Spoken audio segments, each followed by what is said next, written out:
Will Brendan Tuma and Dan Harris be able to recap a whopping 4 days worth of baseball in the strictly confined 30 minutes of allotted time that Dan has put in place? That's coming up in the Tuesday post-Labor Day edition of Leading Off. Good morning to the Peanuts and the Cracker Jacks, and good morning to you, Mr. Harris. Good morning, Mr. Tuma. How was your long weekend? It was nice. Got away a little bit, which, as we've discussed, is always good to recharge the brain. That's important. And a lot of baseball going on. A lot of fantasy playoff matchups have either started or they're just starting this week. Yeah, Frank Schwindel made a very nice weekend for me as he basically single-handedly dragged my crappy team kicking and screaming into the playoffs. So I'm very excited. Did a lot of Olympic trampoline jumping, which is the sport I invented for my children at the Olympics. So I had a nice weekend. I'm refreshed. I'm ready to talk some baseball. Okay, we are going to get right into it, and we will be getting to the Frank Schwindel portion of the show. I promise you that. We're going to start with Max Scherzer, who yesterday rattled off 8 innings, allowed just an unearned run, 13 strikeouts, and no walks. Since the trade, he has a 1.05 ERA, 63 strikeouts in 43 innings. He's 5-0. The Dodgers have won all 7 of his starts. This seems so obvious for a playoff team acquiring Max Scherzer at the deadline. Yeah. What do you want? I mean, the guy is not only one of the great pitchers in baseball, but, it comes off incorrectly, but mentally he's so tough in the middle of a game, right? It's something I always loved about Jacob deGrom, which is like, you felt like when the chips were down, things could fall apart, or you absolutely needed to win. You knew that he's going to bring his best stuff. That's what we've got with Scherzer right now. He had a little hamstring thing. It doesn't matter. He's dominant. And, my guess is he's going to wind up basically on a lot of championship teams. It goes to show you like how big a difference the ace starting pitcher can make, but you have to pick right with the ace starting pitcher, right? Like that's the thing. Scherzer, I had a little bit down my board because of his age and everything like that, but he's just amazing. Like it's awesome to watch. Yeah, he has really lived up to expectations. Like you said, there were some concerns. Someone who has overexceeded expectations has been Cedric Mullins, who became the first 25-25 player in baseball this season. He's actually up to 26 homers and 26 steals post weekend. He's doing it by hitting over 300. I think there's going to be such thirst for him in drafts next year because it's the power, it's the speed, and it's batting average. He truly does it all. There will obviously be track record questions with him. Yeah. But based on his 2021 production, he's, you can make the case for him as a 3rd or 4th round pick, and that might even be selling it short.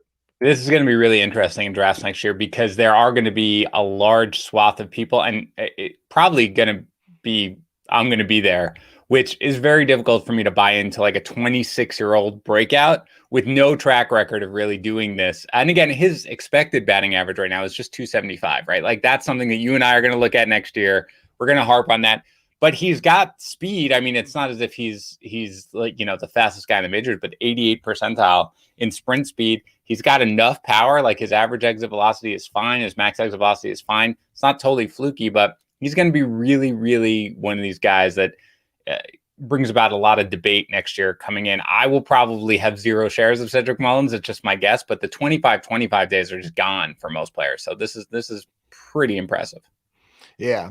Lots of comments in the chat right now about folks who either won the regular season or they squeezed into the playoffs. So that's really, really cool to hear. I love hearing that. Some people reached out on Twitter over the weekend. If you listen to Leading Off, definitely tweet at Dan and I and Mike and Joe and Ryan and let us know, because that's really cool to hear that people are doing well in their league. Someone that might have helped you, Salvador Perez. I feel like August leading off, it's been Schwindel and Perez and Juan Franco, but he's up to 41 homers.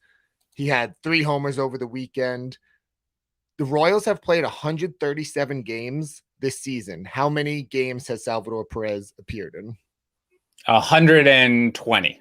136. That's not He only correct. Missed 1 game. That's insane for a catcher. I mean, and the thing is, like, he's 31. Okay, catchers have a very, very typical career arc, right? Where they hit. Usually, it's like 30, maybe 31, and then they kind of just start falling off a cliff. Now, the one thing we talked about coming into the year, Brendan, was that he was so overworked, right? He played so many games all the time. He missed all of 2019, and then obviously last year, just 37 games. So maybe he just needed the refresher.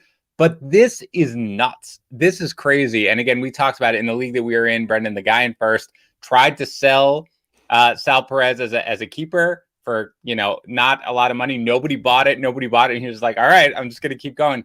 This is nuts. I don't know what to expect next year, but I'm not going to bank the 50 home runs that he's obviously going to hit or something this year. This is just insane.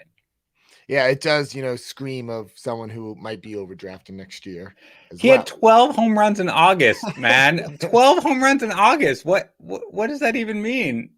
Sorry. No, it has been nuts. Quickly moving through some downs. Willy Adames was placed on the IL. He has been nursing quad soreness for a while. There's no timetable. That just hurts.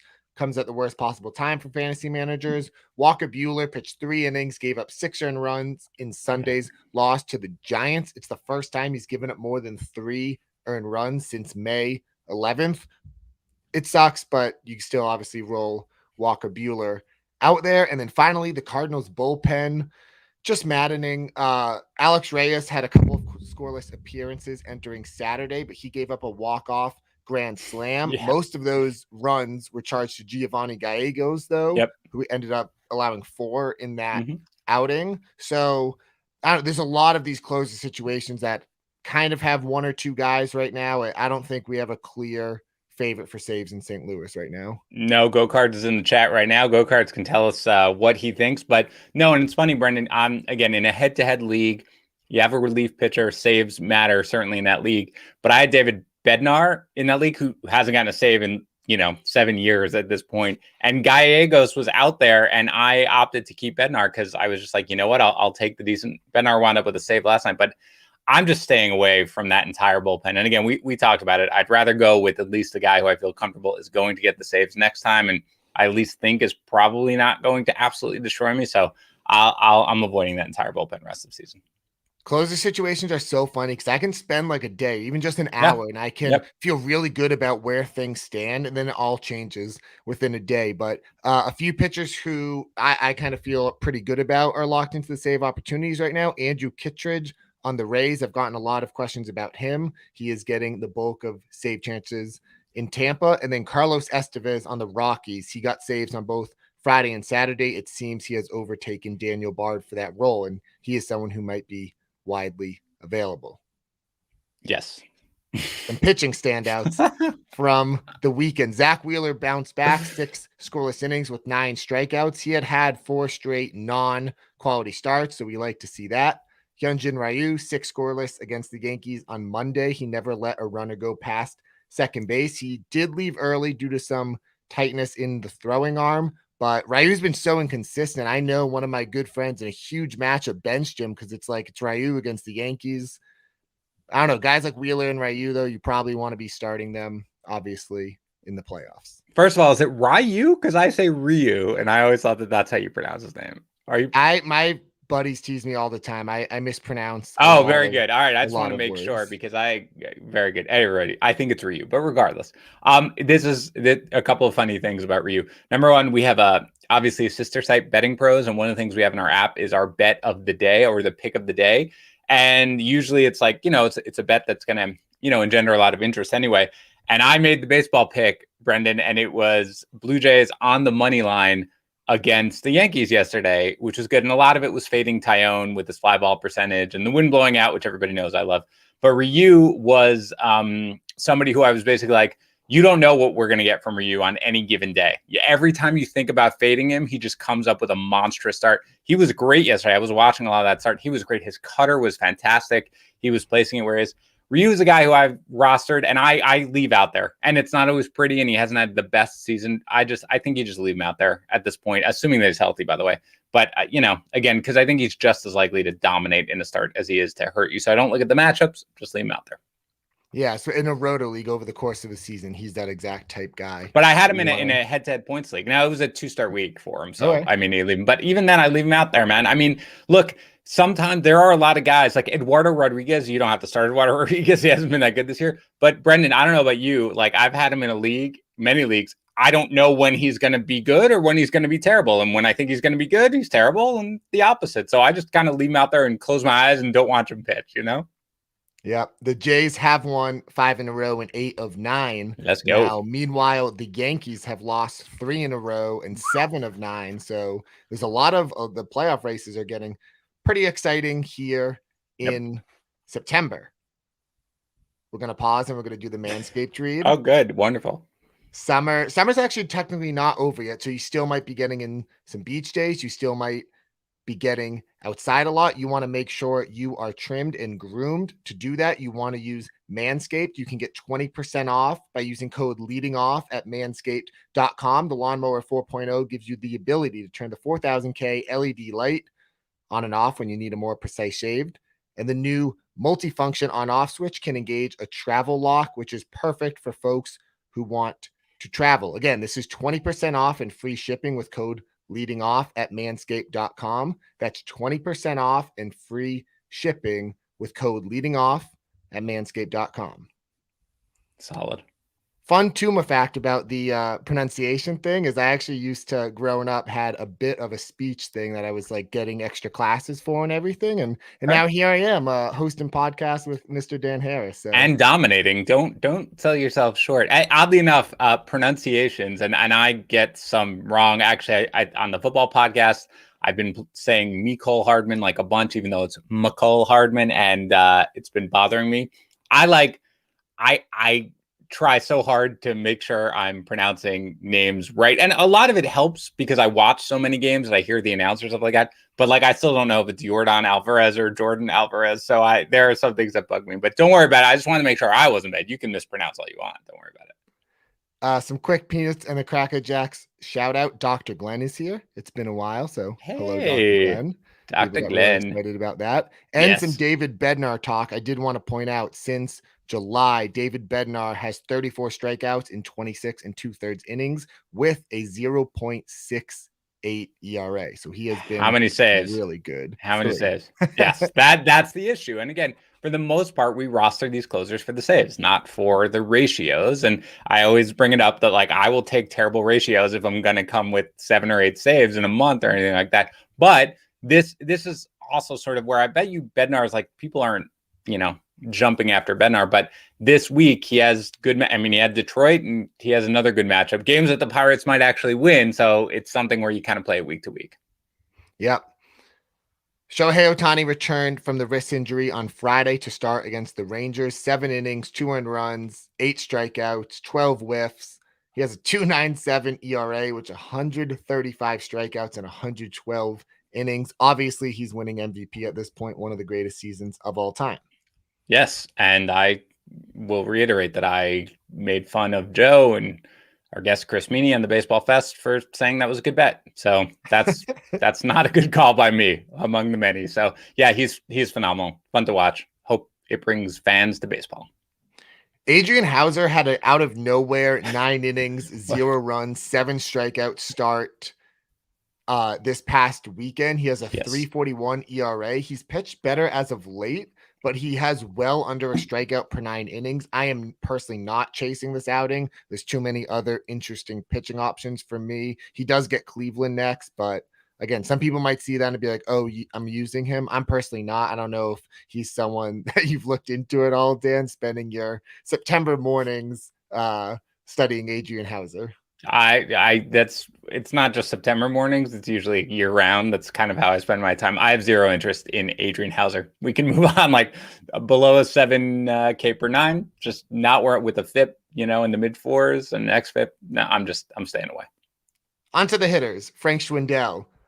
Four games this past weekend, 11 hits, 3 homers, 9 RBIs. He's hitting 343 now for the season, and he's been even hotter as of late. This is I think Rhys Hoskins a few years ago went absolutely nuts when he first got called up. That's the only other thing I can think of a performance like this that has literally swung fantasy leagues down the stretch. Yeah, this probably is going to end soon. It's possible it may not end until next year. Like, this is just, hot streaks can last forever. I was joking with you and Mayor as we sort of talked about Mayer's quick grades, which kudos to Mayor for still cranking that out. I hope everyone reads it. And how I was benching Frank Trudell this week in my playoffs against a heavily favored opponent. That did not get off to a good start as I started Carlos Santana. That's how I roll in a points league because I'm an idiot. But this is amazing. And again, I liked them last week, and Mayer put them in the lineup builders basically, the whole time because of the fact that the Cubs had really, really soft matchups. Again, they played the Pirates. This is sort of where he can strive. But I mean, I don't think anybody in their most wildly optimistic expectations were thinking that this could happen. And you're absolutely right. This is swinging fantasy leagues right now. Be prepared for the ride to end. But I mean, I guess ride them for as long as you can. It's one of those things that it's happening so fast and in real time that there's not even really like a chance to catch up and see, is this legit? Because if you look at his batted ball data or anything like that, obviously it's going to be really good because he's hitting so well. Right. The only thing that I keep coming back to is the strikeout rate is, manageable. This isn't like Adolis Garcia, who is whiffing all the time, or even Patrick Wisdom, who strikes out all the time. That's why I'm thinking it could, at least last through the end of the regular season. Who knows about next year, but that's the one thing I keep coming back to is that the strikeout rate is reasonable. And the thing is, he's never been a huge strikeout guy in his career. He's not like one of these guys that had a 40% strikeout rate in the minors and suddenly is coming up and is striking out only 18.3% of the time. He never had a huge strikeout rate in the minors. Like he was always, generally speaking, under control. So this is something that could happen. I mean, but he's 29, right? Like, you don't have the 29-year-old. This isn't The Natural, Brendan, that's a movie from like the mid 80s. You don't have this random breakout when you're closing in on 30, but in the short term, any breakout is legitimate. And again, you look at his numbers in AAA, he had 16 homers, this year. He's got 11 already, obviously, so far in the majors. It's fun to watch. Who doesn't root for Frank Schwindel at this point? So let's hope it continues. But yeah, if you roster him, you always have to be prepared to cut the cord at any given moment because the ride could end anytime. I was actually thinking of some fun possible off-season baseball podcasts and baseball movies. I've seen them all. I have a lot of thoughts. I think that would be a fun topic to dive into. What's your number one? Hold on very quickly. What's your number one? The Sandlot. All right, Sandlot's fantastic. I will allow this. So I will allow this. My kids watch it, yes. Now, Sandlot 2, not as good. Sandlot 3, I think it is, if they even call that one. Whichever one is with Luke Perry, where he's on the Dodgers and he's a star and he gets knocked back. Not my favorite. My kids love that one, though. We watch them. We basically cycle through them. A couple of quick streaming questions in the chat. Cower at Baltimore, Odorizzi versus Seattle. I kind of like them both, honestly, today. Odorizzi's probably a tad safer, obviously. That's Kawar, by the way, but good job. Jackson Kawar. Look, admittedly, I have not thought much about Jackson Kawar. He obviously had a pretty decent start in this one against Cleveland, but yeah, I don't really want either one, but I'll go with Odorizzi because I'm not trusting Jackson Kawar yet. Luis Robert had a 4-hit game on Saturday. I just wanted to point out, because he missed so much time, he's kind of flying under the radar, but he's hitting .341 with 7 homers and 5 stolen bases in just 46 games. You extrapolate that over the course of a full season, and that is quite insane production. So he's going to be someone to be excited about in drafts next season. Trivia question for Dan Harris. Ready. What team leads Major League Baseball in runs per game? The Rays. That is correct. Yes, I knew. To be fair, I was randomly researching something the other day, and I saw that the Rays were up there, and I was like, "Wait, why is this? This is a mistake or something like that." But yeah, nailed it. Very un-Rays-like, obviously, but part of it is because Wander Franco extended his on-base streak to 36 games, which ties Mickey Mantle for the second longest ever for players ages 20 or younger. He has 3 straight multi-hit games. He's been amazing, but also because Randy Arozarena, who I haven't talked about much on this podcast, but he's been insane in the second half, hitting .326 with an OPS over 1,000, 9 homers, and 32 runs scored in the second half. So it hasn't been the prettiest. There are some disturbing trends with the ground ball rate and some other things, but he is kind of more or less living up to, about the median projection that we were looking for entering the season. Yeah, he did not go crazy, right? He was not like sort of the peak end of the what I like to joke about that Kyle Yates projects in fantasy football is always the 100th percentile outcome. But yeah, it's not always pretty. I mean, there are slumps. He swings at everything. Like this is just how it works. But in the end, because he's gotten so hot, yeah, he's going to be valuable. And I think this is just what he's going to be at this point, which is a very, very valuable especially because of the steals, a very valuable guy. Nelson Cruz hasn't done that great with the Rays, but the trade, for Cruz has just really lengthened that lineup. I mean, even without Glasnow, kudos to them. But yeah, Arozarena is a guy who I wanted absolutely nothing to do with coming into the year. I wound up with one share of him. I wound up flipping him in a deal for Kyle Tucker. So that was fine. But yeah, you look at his numbers overall, it's a very solid season for the guy.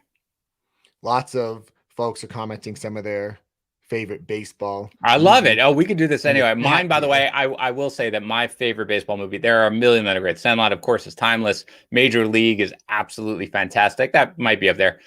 I am always a little partial to Bull Durham, and some of my friends yell at me that that's more of a romantic comedy than a baseball movie. But that is what I love about that is like what baseball is like in the minor leagues. Like that is very good with that. So I personally love Bull Durham. That's my favorite. That was the exact thing I was going to say is like it perfectly portrays like minor league life. Yes. So that's which I love. I love that part of it, right? Like that's something, as somebody who's like a huge baseball fan, like something that really digs into that is something that I love. But yeah, we can totally do this. In the off season, forget it. I love baseball movies. I'm in. Okay, that would be great. A couple other quick standouts from the weekend. Jonathan VR, he has basically become the everyday leadoff hitter for the Mets, and he's been awesome. He had 9 hits over the weekend, including a homer and a stolen base. The Mets offense has some life. He's basically playing third base every day over JD Davis at this point. I think VR is a great, player to pick up if you need a spark here. He should be rostered at this point. I mean, I don't know his rostered percentage, but he's kind of been doing it all year with Brandon Nimmo getting hurt. VR moved to the leadoff spot. And right now, I mean, he's got 18 homers and 11 steals. Like, that's a really good season for him. And right now, if you watch him, obviously, I watch a lot of Mets games. He is so confident at the plate right now. Like he goes up there and he's like, no, I've got this right now. So he is really, really going right now. The Mets don't have a bunch of tough matchups or anything coming up. And you're right. Their offense, Lindor is starting to hit. Alonso is hit. Even Baez is hitting. So their offense is going well. So I think especially with runs scored, now that he's at the top of the lineup with Nimmo out, yeah, this is going to be a guy, especially in that category. But just going forward, he's going to be a real asset. I think there was some concern maybe with Lindor and Baez both coming back that he would get edged out. But again, he's been playing a lot of third base. Wrapping it up with Marcus Semien, 2 homers on Monday. He now has 5 in his past 5 games, 37 on the season with 14 steals. Just insane, unbelievable. And then Adalberto Mondesi, he's played 4 games since returning. Do you know how many steals he has during those 4 games? 6, 5, 6 home bases in 4 games. It's happening, Dan Harris. It's not going to happen because I'm just looking what the leader is. I mean, Starling Marte has 42. Merrifield has 38. Yeah, I don't know where my guy Waffles is or greater than 0, but 38, for with Merrifield. But yeah, man, come on. If he hadn't had that setback, all right, the dude would be pushing like 50 right now, and that prediction would have been good. Yeah, he's going to be a total difference maker down the stretch if you held on to him in stolen base. We're going to steal like 20 more in September. It's amazing. Do you know what that quote is from? It's all happening. It's all happening, Penny Lane. It's all happening, Penny Lane? No. What is it from? Oh, wait. Is it from no. Almost Famous? Is that it? Yeah. Yes. Okay. Whew. Kate Hudson. Brendan Tuma brought his movie knowledge. Way to go, Tuma. Way to go. He was sick of the DMs about the Matrix all the time. I was so because I knew the movie. Like I was like, oh, Kate Hudson. I was like, oh God, what's the name of it? And got it. You're good. Couple quick downs. Josiah Gray, 3 innings, 6 runs in a start over the weekend. He's allowed a homer in at least every appearance this year. It's 12 runs in his past 2 starts. We can move on. And Joey Gallo is hitting just 130 since the trade to the Yankees. Huge bummer because a lot of people thought he could go nuts with that short porch. Maybe it still happens, but yeah. Yeah, it's a bummer. And again, he might hit 10 home runs for the rest of the month. Nobody knows. So whatever. Three quick news and notes that I feel like we need to hit. AJ Pollock is out at least 2 to 3 weeks with a hamstring strain. This is significant because he's been really good this year quietly, and it could turn Cody Bellinger back into an everyday player. Before the Pollock injury, he was going to platoon. Evan Longoria has been reinstated from the IL. I'm going down with the ship on Evan Longoria. The batted ball data is so good, and the Giants veterans are hitting so well that something is clearly going on. And then finally, Clayton Kershaw is going to pitch a rehab start tonight, Tuesday, for AAA Oklahoma City. The Dodgers have said if that goes well, then he will return on Sunday. So if you have Clayton Kershaw and you're, in a playoff matchups, get ready because it could be time to use him. Yes, that's good. I hope that he is able to contribute down the stretch. Home runs. I'm sure there was a lot hit over the 4-day weekend. It wasn't a huge home run weekend, actually. Joe got 2 from Harper. He is now at 28. He is second, tied with Randy and Lawnmower Man 4.4, who also has a hot streak that has seen him call 7 home runs in 11 days. D. Gordon Liddy still above everyone with 29. Go Cards at 27. I'm at 24, tied with Turf Durgerson and Helpless in Miami. Turf Durgerson has called Salvador Perez into perpetuity, so he is really riding that. And Go Cards got 2 home runs from Marcus Semien to move up to 27. But yeah, there's going to be a race. Mayer's up to 23. This is a big one, man, but not huge. We're up to 1,068 dingers. I think we can reach the 1,200. Yeah, I think that will be manageable. 12-game DFS slate tonight, Tuesday. Lots of pitching options. Not many, huge aces. Sorry. Yes. Not many huge aces. Wait, has Mayer updated this sheet correctly? I was gonna say, do I have this right? Because this seems familiar. I don't. Yeah, I think Mayer. Ooh, this is going to be good. As everybody knows here, Mayer is the one who updates. Yeah, this is not correct at all. Mayer is the one who updates the DFS notes, and he did not update the pitchers. So yeah, I can look at it like in 4 seconds. This is where Mayer has fallen flat. Obviously, you've got Garrett Cole against the Yankees. I'm going to do FanDuel prices at 11.3K. And that looks to be, you've got Logan Webb, but he's in Colorado, of course, at 9.7. As Zach Gallen against the Rangers at 7.9. And Blake Snell, hot Blake Snell, home against the Angels at 10.1. I'm probably just going to go with Cole. I know that the Blue Jays have been hot, but it's something where Cole has kind of been on his game right now, and they are desperate for a win. So I will go with Cole there. I do think that he has the game stacks, though, correct, if you want to give those. And then I'll give the lineup builders, which I think are also updated.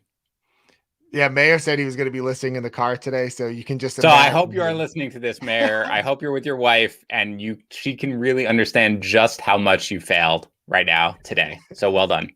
Yeah, Blake Snell, I think, can be trusted as a cash arm as well. And I'll just throw out Aaron Nola. At this point, right? At this point, with the way Snell has been, I think he's in the circle of trust. And I'll just throw out Aaron Nola as a GPP because he has frustrated a lot of people. But as we have talked about, the advanced metrics are very good. Game stacks, Padres against Packy Naughton and the Angels, your old friend. My buddy. And then the Giants versus Chichi Gonzalez in Coors Field. Yep. And speaking of that, obviously Brandon Belt was a guy that Mayer and I talked about coming into this week as a guy who I was going to start over Frank Schwindel, of course. He's 3,300 on FanDuel and 4,500 again in Colorado against Chichi Gonzalez. And Darren Ruff had a big game yesterday, also against Chichi Gonzalez, 3,100 on FanDuel, 3,400 on DK. Michael Brantley against Logan Gilbert, 2,700 on FanDuel, 4,100 on DraftKings. And Tyler Naquin against Samson in Chicago, 2,900 on FanDuel, 2,900 on DraftKings. Comment from Courtney. Is Courtney there right now? Oh, there we go. Courtney. Very disappointed. Courtney, he wants us to update the sheet. I see. So that's on us then, Mayor. That's fine. Heck, I don't even know how to update the sheet. What about that? I'm not updating the sheet, Mayor. We're too late anyway. We're at the half hour. So too bad. Mayor stinks. Courtney, go yell at him. I'm sorry. All right, home run call tonight. I'm going with Freddie Freeman, Mayor. Freddie Freeman. Again, you've got a lot of I bet you there's going to be a lot of different picks here tonight. You've got the game in Colorado, but I'm going with Freeman against Paulo Espino. He can throw a good game every now and then, but at home in whatever it's called, Truist Park or whatever it is, I'm going to go with my guy Freeman there for my home run call. Are you not making a home run call? You want Vladdy into perpetuity? What do you want? Evan Longoria, reminder to make sure Evan Longoria is rostered everywhere, always. Very good. Did it? Yes. 4 days worth of baseball. We got a lot in. We talked some baseball movies. It was a good time. We're in the home stretch here, Mr. Dan Harris. And yeah, seriously, good luck to all the Peanuts and the Crackjacks. Please keep us updated with how you're doing, because I really, really enjoy that. I know Dan, Mike, and Joe do as well. It's really cool to hear that this show has been helpful for people to win their leagues. Yes. Very good. For Dan Harris, this has been Brendan Tuma. This has been Leading Off on Tuesday, September 7th. We will be back tomorrow on Wednesday and for the rest of the week. Have a great day, everyone.